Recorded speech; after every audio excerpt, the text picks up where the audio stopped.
So did you know when you're doing a fence at your own house that it's the homeowner or property owner's responsibility to know where the property lines are? Now, as fence professionals, we can assist in trying to help you discern where they are. In this case, this is a newly plotted subdivision. This is an example of the survey corner or the survey pin. We're in the back right corner of this property. So you can see the actual pin in the ground and the cap with the survey info. This is just a marker. This doesn't denote the actual corner. This is just a marker of where the corner is. You can see also they put pink ribbon. So pink usually is referring to survey. So this pink ribbon is just to show a landmark that in this general area is where this corner is. So this one's really easy, obviously. It's visible even though it was covered up a little bit. It didn't take long to find this. A lot of times though, once your house has been built and they do topsoil and dirt, this is gonna be under the ground. So if you don't have this stake still there, it may take a little bit more work to find that corner.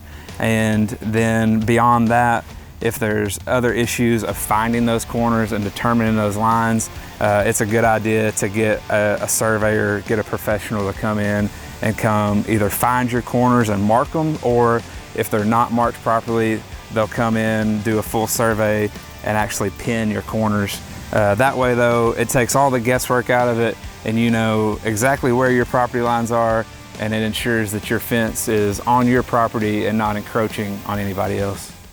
So whenever you do a fence at your home, you're gonna need to find your property pins. Now here we do have a survey, so it tells us the dimensions of the lot and the kind of general area that this pin is in. But if you're looking at your own home and it's a subdivision like this, one thing, typically these front pins are a certain distance from the back of the curb.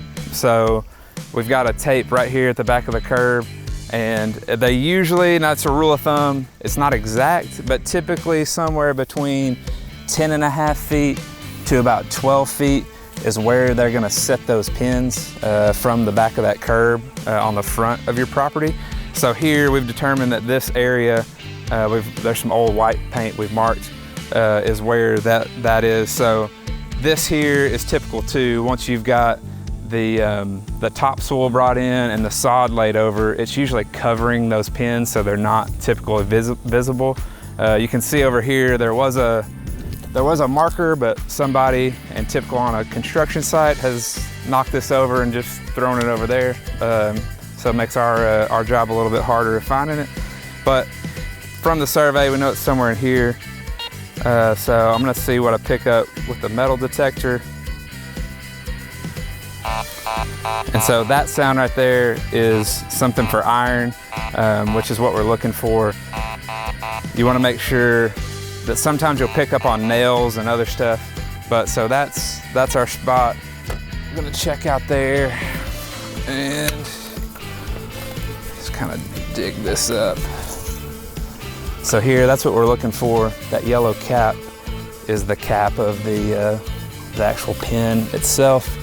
That pink ribbon is what surveyors use to mark. So whenever you see pink, that typically refers to a survey marker. But that right there, see just a couple inches below the surface is your pin, your property pin for this lot.